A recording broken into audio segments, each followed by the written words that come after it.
Okay, so in Word so far we've typed in, we've got our spell checking, we've checked our spelling. We've also talked about using the Enter key.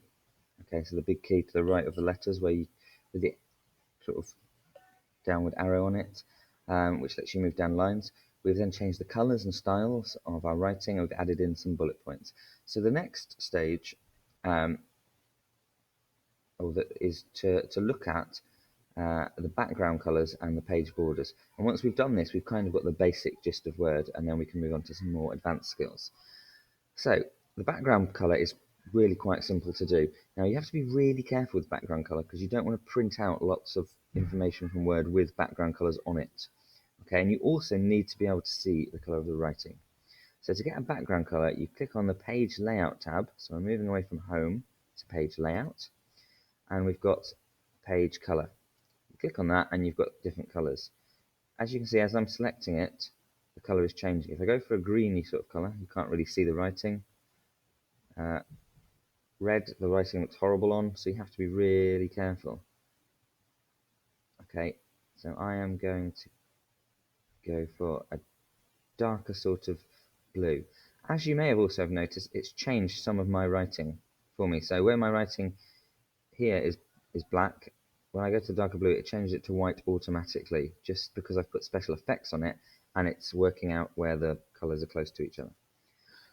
So there we go, page colour. The next one is page border. Page borders is the next button across. If I click on that, I've got two ways of selecting a border.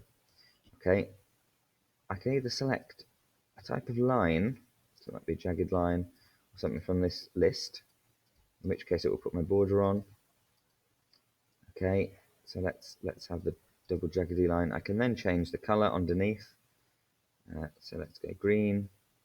I can then change the size to some of them, but some of them I can't change the size for. And when I'm done, I click OK. And now you can see I've got a jagged border.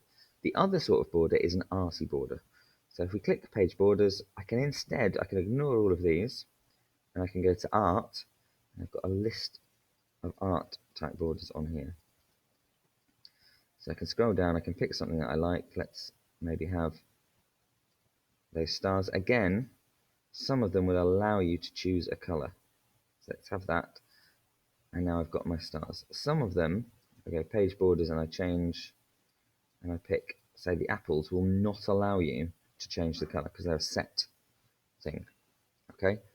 But again, you have to be very careful because some of these do not really go with the work that you're doing.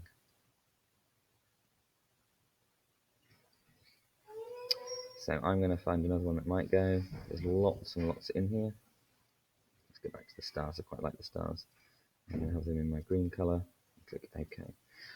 And there we go. We've got a background colour and we've got a border to our pages. Okay, so those are the next things to add. Under the Page Layout tab, a page colour and a page border.